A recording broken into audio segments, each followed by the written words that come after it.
Hello नमस्कार। स्वागत है आपका वानखेड़े रिविजिटिंग क्लासिक्स WRC में। मैं हूँ गिरीश वानखेड़े और इस शो में हम ऐसी किसी पुरानी फिल्म को डिस्कस करते हैं जो समय के साथ अतीत का भाग हो गई हो, लेकिन फिर भी कुछ खास विशेषताओं के कारण आज भी सामयिक हो। ऐसी ही एक हिंदी फीचर फिल्म है 1957 की मुसाफिर, जिसमें एक कहानी में 3 अलग अलग कहानियों को पिरोया गया है, जिन्हें आजकल हम एंथोलॉजी फिल्म्स या हाइपरलिंक फिल्म्स कहते हैं। इसको डायरेक्ट किया था उस वक्त डेब्यू डायरेक्टर ऋषिकेश मुखर्जी ने, जिनके साथ बाद में गुलजार साहब ने काफ़ी काम किया और वो इस एक्सपेरिमेंटल फिल्म को समय के आगे की फिल्म मानते हैं। फिल्म में एक किराए का मकान है जहां एक के बाद एक 3 किराएदार आते हैं और हमें अपनी दुनिया से रूबरू कराते हैं। पहला किराएदार एक प्रेमी युगल है जो घर से भागकर इस जगह रहने आया है। दोनों एक दूसरे को बेइंतहा चाहते हैं, लेकिन अपने परिवारों से अनुमति लेने की हिम्मत नहीं जुटा पाते। एक पंडित को बुलाकर चुपचाप शादी करके वो अपनी गृहस्थी सजा लेते हैं और ऐसे में दूल्हे के माँ बाप एक दिन इस मकान में आ धमकते हैं। फिर किस तरह ये जोड़ा इस स्थिति का सामना करता है, उसकी है ये पहली किस्त, जिसमें एक पड़ोसन की चकचक है और एक वायलिन बजाने वाले का जिक्र भी। युगल के किरदार में है शेखर और सुचित्रा सेन और सास ससुर बने हैं दुर्गा खोटे और बिपिन गुप्ता। फिर दूसरी कहानी में किराएदार एक ऐसा परिवार है जिसमें एक पिता के जवान बेटे का हाल ही में देहांत हो गया है। उनकी बहू गर्भवती है और उनका छोटा बेटा नौकरी तलाश कर रहा है। आर्थिक तंगी के हालात में है ये लोग, लेकिन छोटा बेटा अपने उत्साह से घर में सबका दिल बहलाता रहता है। तकलीफ़ें लेकिन बढ़ती ही जाती हैं और ऐसे में ये लड़का जहर खाकर आत्महत्या करने की कोशिश करता है, लेकिन बच जाता है। उसके बचने के साथ ही इस परिवार में एक बच्चे का जन्म होता है और इनकी परेशानियों के बादल छटने लगते हैं। इस किश्त में भी वो पड़ोसन चकचक करने पहुंच जाती हैं और उस वायलिन वाले का भी जिक्र होता है जो घर के आसपास ही वायलिन बजाता हुआ घूमता है, जिसको सब लोग पगला बाबू कहते हैं।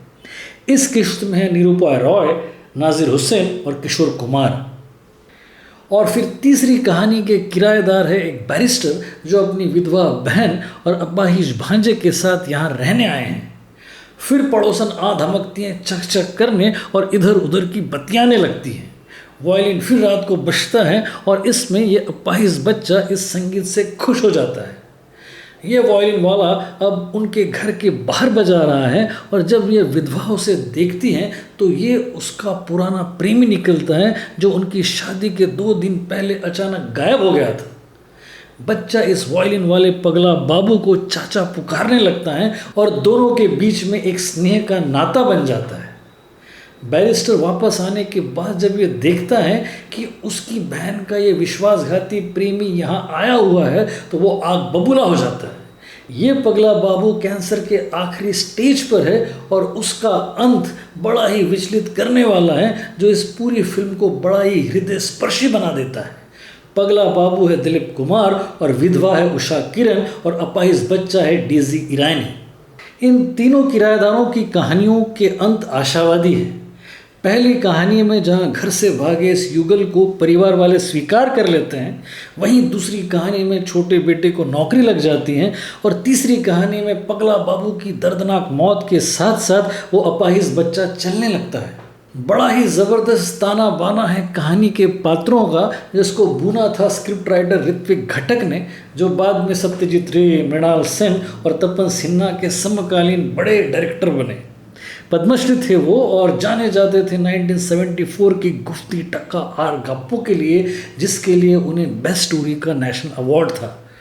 इप्टा के फाउंडिंग मेंबर थे वो और पार्टीशन की उनकी ट्रिलॉजी थी 1960 की मेघा डाका तारा और फिर 1961 की कोमल गंधार और 1962 की सवर्ण रेखा, जिनको क्लासिक समझा जाता है। उनकी राइटिंग में पार्टीशन और फेमिनिज्म का पुट रहा है और शैली काफ़ी प्रयोगवादी रही है। वो सत्यजीत रे जैसे मशहूर तो नहीं थे देश और विदेशों में, लेकिन उनके फॉलोअर्स में रहे हैं अडूर गोपाल कृष्णन और मनी कौल। उनकी पाथेर पांचाली से 3 साल पहले यानी 1952 में बनी थी बंगाली फिल्म नागरिक, जो पहली आर्ट फिल्म कही जाती है। मुसाफिर के बाद ऋत्विक घटक ने लिखी थी बिमल रॉय के लिए मधुमती, जो उनकी सबसे बड़ी कमर्शियल हिट थी। मुसाफिर के डायरेक्टर ऋषिकेश मुखर्जी पहले बिमल रॉय के एडिटर थे और इस फिल्म से उन्होंने अपना डायरेक्शन का सफ़र शुरू किया था, जिसमें उन्होंने फिर बाद में बनाई अनाड़ी, सत्यकाम, आनंद और नमक हराम। इस फिल्म के डायलॉग्स थे राजेंद्र सिंह बेदी के, जो प्रोग्रेसिव राइटर्स मूवमेंट के अग्रणी थे और जिन्होंने बाद में ऋषिकेश मुखर्जी के लिए अभिमान, अनुपमा और सत्यकाम के लिए संवाद लिखे और फिर 1970 में संजीव कुमार को लेकर दस्तक का भी निर्देशन किया था। वॉइस ओवर इस फिल्म का था बलराज साहनी का और ये सारे ही यानी कि ऋषिकेश मुखर्जी, बलराज साहनी, ऋत्विक घटक और राजेंद्र सिंह बेदी लेफ्टिस्ट मूवमेंट के चेहरे थे और फिर इन्हीं चेहरों में एक और शुमार हुआ गुलजार साहब का। फिल्म के लिरिसिस्ट थे शैलेंद्र और म्यूज़िक कंपोजर थे सलील चौधरी। गाने हिट थे, लेकिन एक डुएट था जो लता मंगेशकर और दिलीप कुमार साहब ने गाया था। उस वक्त मोहम्मद रफ़ी और तलत महमूद दिलीप साहब की आवाज़ हुआ करते थे, लेकिन सलील चौधरी को कोई ऐसा गायक चाहिए था जो दोनों से मिलता जुलता हो और जिसमें के.एल. सहगल की गायकी के भी एलिमेंट्स हो। ऐसे में उन्होंने दिलीप साहब को एक बार गुनगुनाता हुआ सुन लिया था और उन्होंने ज़िद कर ली थी कि दिलीप साहब ये गाना गाएंगे। ये सेमी क्लासिकल गाना था और लता जी कंफर्टेबल नहीं थी दिलीप साहब के साथ गाने में, क्योंकि वो चाहती थी कि कोई प्रोफेशनल सिंगर हो, लेकिन दिलीप साहब ने गाया और क्या खूब गाया। लागी नाई छूटे रामा एक ऐसा रेयर गीत है जो स्वर्गीय दिलीप साहब ने खुद गाया हुआ है। एक हताश शराबी प्रेमी के किरदार में दिलीप साहब ने फिर ऊंचाई पाई है। इस किरदार में जोगन, दाग, फुटपाथ और देवदास के बाद यह किरदार उनके लिए जैसे टेलर मेड था। इस फिल्म में किशोर कुमार को भी एक गाना दिया गया था, मुन्ना बड़ा प्यारा, जो उन पर फिल्माया भी गया था।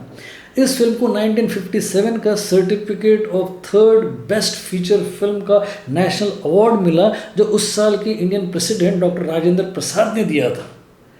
इसके अलावा दूसरी बेस्ट फीचर थी उस साल मदर इंडिया और पहली बेस्ट फीचर फिल्म थी दो आंखें 12 हाथ। उसी साल दिलीप साहब की नया दौर भी रिलीज़ हुई थी, जिसके लिए उनको फिल्म फेयर अवार्ड था। इन फिल्मों के अलावा उस साल थी देवानंद साहब की 9-2-11 और गुरुदत्त साहब की प्यासा। इन सारी फिल्मों के साथ मुसाफिर इसलिए ऊंचाई पर दिखाई पड़ती हैं क्योंकि इसमें ऑडियंस के साथ एक कनेक्ट है, एक एक्सपेरिमेंट है कहानी का, सदा हुआ डायरेक्शन है और फिर दिलीप साहब है। ऐसी फिल्में दोबारा नहीं बनती। Please revisit the classic.